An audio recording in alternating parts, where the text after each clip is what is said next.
Hi everyone, I'm Dave. And I'm Robert. Welcome to Fifth Quarter.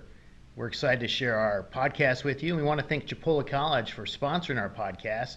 We're filming today from the studio, the main campus of Chipola College in Marianna, Florida. Chipola provides so many opportunities for stakeholders, for students, for staff and faculty, many programs that we have. And one thing we like to focus on with this podcast is the ability to look at key business, key leadership, key management principles and apply those to sports and apply those to your everyday life. So, Robert, what do you have for us today? Well, let's kick it off. So, Jacksonville State coming to Tallahassee, take on FSU. Score 41-24. Knowles picked it up, first win of the season. Jordan Travis, 12 for 17, 210 yards, 1 touchdown, no interceptions. Really, Jordan Travis was the hot hand. As I said last week in our show, if you looked at the game on paper, we didn't do so hot. Blackman was in. Numbers don't lie, and he just didn't have it. Roadmaker started the first quarter. He was 8 for 12, 58 yards, no touchdowns, 1 interception. First quarter, I believe we were down 2 touchdowns. It was 14-0. Come back out, Jordan Travis comes out second quarter, and here you see Florida State get back to that old school FSU winning way. So how tough do you think that had to be in the locker room? I guess they went in kind of a little tied, I guess. They were up by a touchdown at halftime, but on the sidelines, down 14-0 to Jacksonville in Jacksonville, my goodness, that had to be a tough moment to pull through. It's bad for your team morale. Yeah. I hate to say this, but, it's nothing new given the season that we've had so far. Jacksonville State is not a Power 5 conference. However, the ACC, Florida State, is a Power 5 school. So normally the idea behind scheduling a school like Jacksonville State is you want to schedule a team that you know you can win against. But the problem is, Florida State, we've been in that rebuilding years. We talked about last week. We talked about recruiting. We talked about some key issues. We talked about culture. We talked about things that are happening off the field that may affect their on-field performance. Went down, 2 touchdowns the first quarter. Come back out, scored 2 touchdowns. Going into the half, I believe we were down a touchdown, yes. We didn't even get the lead until the third quarter. But here is the difference maker. In the fourth quarter, Jacksonville State kept them off the board, not even so much as a field goal. So what you see here is we scored the touchdown, got the win, defense stepped up, took care of business, done what they needed to do. I think rushing, not passing alone, got the job done. You look at number 9, Lawrence Tafili, 12 carries, 99 yards, averaged 8.2 yards a carry. Pretty impressive, 1 touchdown. Jashawn Corbin, 14 carries, 63 yards, averaging 4.5 yards a carry, which is anything over a yard is obviously positive yardage. He got a touchdown. LaDamian Webb, 10 for 55, 5.5 averaging a carry with 2 touchdowns. Rushing really got the job done in this game. Moving the ball downfield, coming out that second half, really controlled the game, and I think that's what won it. Defense stepped up, took care of the job.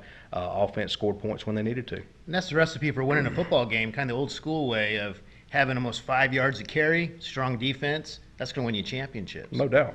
So what kind of, if you look at some of the leadership principles that we talked about during our last podcast and bringing those forward, those tie well to our bachelor's program here at Chipola.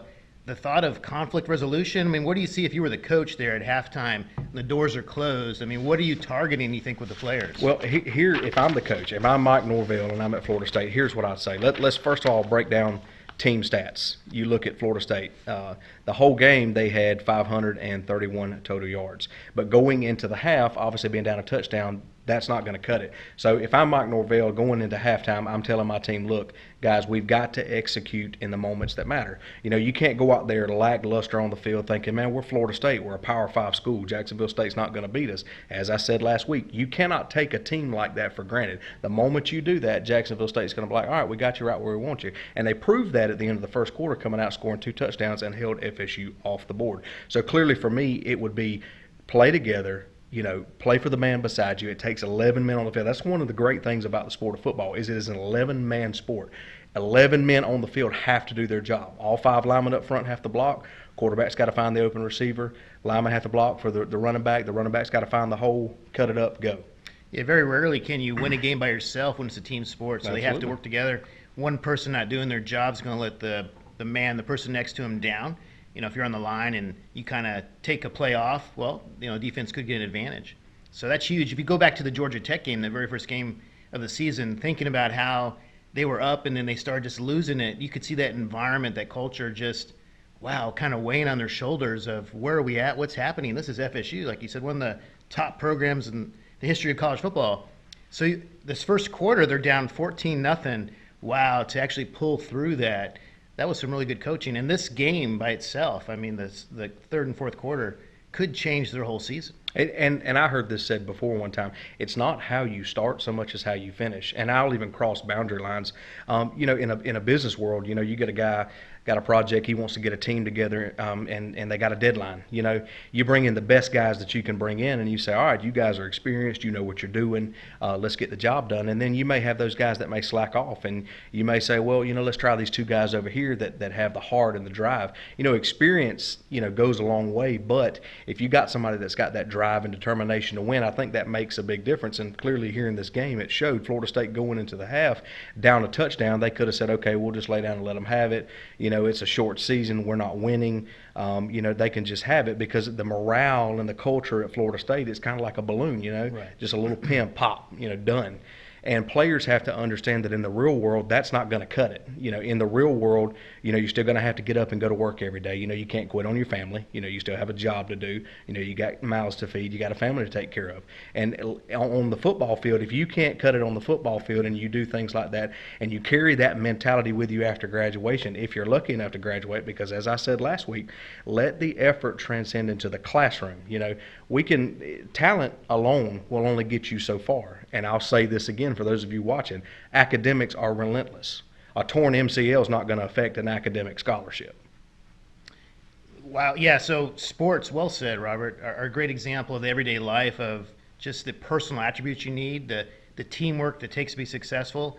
In a team sport, if they don't show up every day, you can't think about what happened last week. You can't think about what happened tomorrow. You got to take every day, every game as a new opportunity to make a difference with your team, for yourself. What can you learn? So these are great leadership principles, management principles.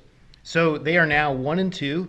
I'm surprised they actually get a full win for beating Jacksonville State. Seems like they should get maybe a half win, but it's a full win, I guess. All right. Yeah, I mean, a win's a win. I mean, Right. it's not pretty. And as I said, again, Jacksonville State is one of those schools. You hate to admit it. I'm a Florida State fan.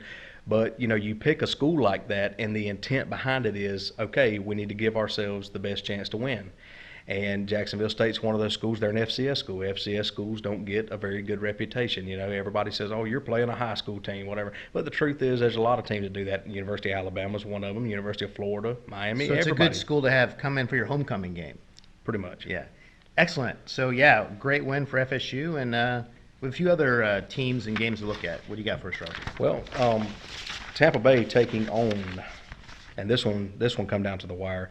Los Angeles Chargers coming to town, taking on Tampa Bay Bucks. Tom Brady, the man, the myth and the legend, 30 completions, 46 attempts, 369 yards, 5 touchdowns, 1 interception. So a lot of thoughts here. So if you look at Brady's transition from the Patriots are 2-2 now. We were just talking, playing Kansas City tonight. I don't know where they're playing, but there's a good chance they could go down 2-3. And I don't think I recall the Patriots, maybe Brady's rookie season, ever having a sub 500 moment in time.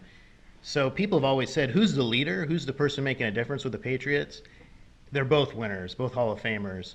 But to have Belichick go sub 500, and we don't, hopefully, I'm sure they'd be at least 500 for the season. And if Brady can actually take Tampa Bay all the way, wow, what a statement that would be. What a dream that would be. And, he kind of shook the dust off. That first game against the Saints going back, I'm sure a lot of people thought, man, is he washed up? Is this it? Is this the last ride for Tom Brady? But again, numbers don't lie, and I've said this before. He had 30 completions on 46 attempts, 369 yards passing, 5 touchdowns. Those numbers are astronomical as far as on paper. 5 touchdowns alone just from the man, Tom Brady. I mean, that is incredible. But, again, passing alone is not going to cut it. The rushing game had it good. Ronald Jones, the second, 20 carries, 111 yards, averaging 5.5 yards a carry. He didn't have any touchdowns, but those numbers are pretty impressive. Keyshawn Vaughn, he was 3 for 4. He had a half-yard carry. The other running backs didn't do so well as Ronald Jones II did, but between him and Brady alone, I think they really carried that team. And again, it come down to the wire. Tom Brady, I believe, threw a touchdown pass to all 4 or 5 of his receivers. So I believe it was the tight end as well, Scotty Miller, O.J. Howard, Mike Evans, of course, the man number 13 for Tampa Bay. You know, he's always come through in a clutch as far as the receiver core. You know, this puts Tampa Bay up 3-1. And it come down to the wire. 38-31 was the final score. But that just goes to show you, you know, you break it down by quarter. The Chargers were up a touchdown at the end of the first, then put another touchdown on the board plus a field goal. So they kept the lead that first half, but then coming back out the second half, you see a lot of similarities in this game, just like you did in the FSU Jacksonville State game. Tampa Bay come back out, scored a touchdown ahead in the third, kept the lead, kept the Chargers off the board in the fourth quarter completely. Impressive. Oh, absolutely. And put 10 They're a scoring machine. Oh, absolutely. Put 10 more points up to make the final 38-31. They're sealing the deal. I mean, like I said, I would not be surprised if you see this team in the NFC Championship at the end of the season. So I like the transition of the very first game with the Saints, of maybe that management principle of accountability. So Brady looked pretty good in that first game. I think it was the teammates. You know, they didn't really understand how he likes to lead, how he likes to throw the back shoulder, and they weren't in sync. They didn't have a lot of time with the pandemic going on to practice, so they just kind of showed up. No preseason this year. So accountability, he was accountable for himself to kind of get in sync with his receivers. They're in sync with him now, so they seem like they're on the same page working as a team, just like we talked about in the business environment. You have to work as a team on any project to be successful. So wow, what a great leadership example, and kind of motivating, you know, the colleagues to have that same focus. They're not used to winning in Tampa Bay. You know, they're above a 500 team typically, right, and make playoffs. You know, they have won Super Bowl in the past, but to actually be a leader now, to actually have a chance, like you said, maybe a favorite for the NFC Championship, that's powerful. And it's a bold prediction. I mean, but again, you got Tampa Tom. You know, the Patriots don't have him anymore, and it shows. You know, everyone asked who the real leader of the Patriots was, and I'm gonna go out on a limb here. I'm gonna say it was Tom Brady. I mean, you look at after that first season, you know what he did on the field. You know, just asserting himself, really being disciplined, and that's what sets him apart from everybody else. Is he's disciplined. He knows how to get the job done. Yeah, I was curious, and I'm still am, to see how the dynamic will be at the Patriots with that legacy that Brady had, his leadership approach. Obviously, Belichick, one of the best, if not the best coach ever, but you could have, you know, the best quarterback ever as well. Some may argue there are others. Definitely has the most wins, most championship rings. But Cam Newton has a different leadership style. So I was curious to see how that would work. He's kind of down now with COVID. But he almost had the ability to just take the ball as an athlete and score, very much like they do in KC. But I don't know if that can win you championships, because you can get hurt, you can get injured, you can get sick. So they're kind of putting a lot on Cam's shoulders in New England. So that's going to be tough to see if that plays out positively. Well, and he's got some big shoes to fill. You figure Tom Brady been with the Patriots 21 years. Wow, 21? 21 years. You know, time. this is the first team. Tampa Bay is the first team that Tom Brady has been a part of, apart from the Patriots. I mean, he's been used to one playbook. Now he's gone, and Belichick is not going to stop winning just because Brady's gone. I mean, he's going to find ways to win in New England, and you know, he brings in a guy like Cam Newton, who athleticism alone is just incredible. Yeah, they'll take a challenge, you know, on an opportunity, give someone that chance to make a difference, you know, kind of a second opportunity. They've done that with other players in the past. So it's a great opportunity for Cam, if he can stay healthy, to show his athletic ability, show that he's actually studying the playbook, can work with his colleagues, his receivers, his backs. So it might work for them. I think they could still be a playoff team, but you can definitely see the void with Brady moving on. It's interesting. And it's okay for someone to get older, right? You look at one of the best quarterbacks of all time, Joe Montana, right? And so he actually left the Niners and went to KC. Didn't win at the same level, but did okay. So it would have been okay if Brady did that. You know, that's respectable, you know, to give it a shot. But he might actually win in Tampa Bay. That'd be huge. Well, and to be fair, you know, the game has changed a lot since Montana to Rice. You know, everybody remembers that. I mean, that was a little bit before my time, but we all remember the Montana to Rice, Montana to Rice. And Steve Young to Rice, yeah. Steve Young to Rice. I mean, Jerry Rice, not just quarterbacks, man. Let's talk about receivers. You know, right. You got guys like Jerry Rice, Randy Moss. Oh, yeah. I mean, my goodness, what he did at Minnesota was just incredible. Revolutionized the position of wide and the receiver. Patriots. Oh, absolutely. Gave him a second chance, and he produced, yeah. Yes, absolutely. All right.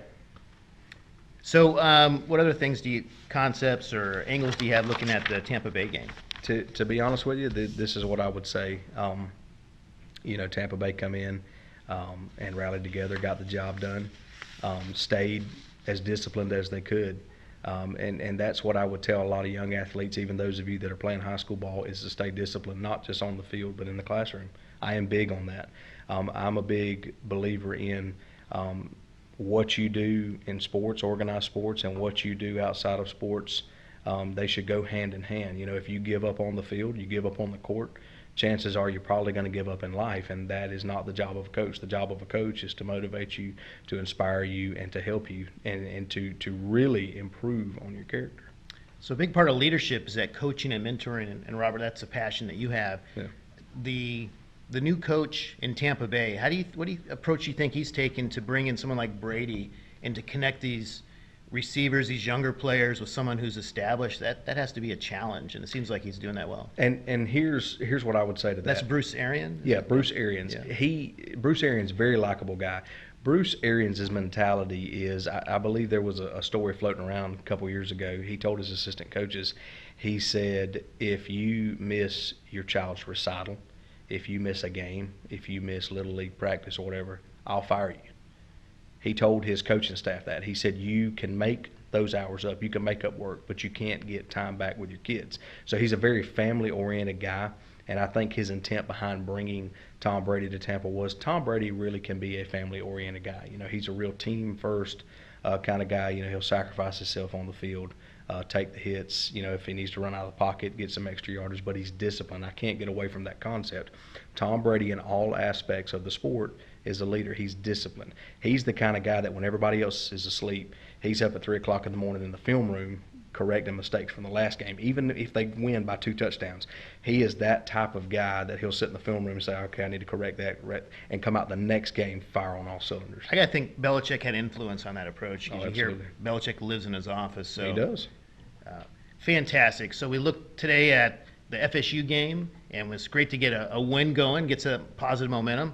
Tampa Bay, we can't say momentum started because they're just keeping it going. I mean, they really didn't have a bad first game against the Saints, and they're just continuing to play well. Important leadership management concepts. These are many of the concepts that we have in our bachelor's program in management at Chipola College, and we're excited about these applications to the coaching profession, to sports in general, football with our 5th quarter podcast. So, Robert, this has been fun, man. Yeah, it just keeps on getting better. Thank you again. All right. Bye, everyone.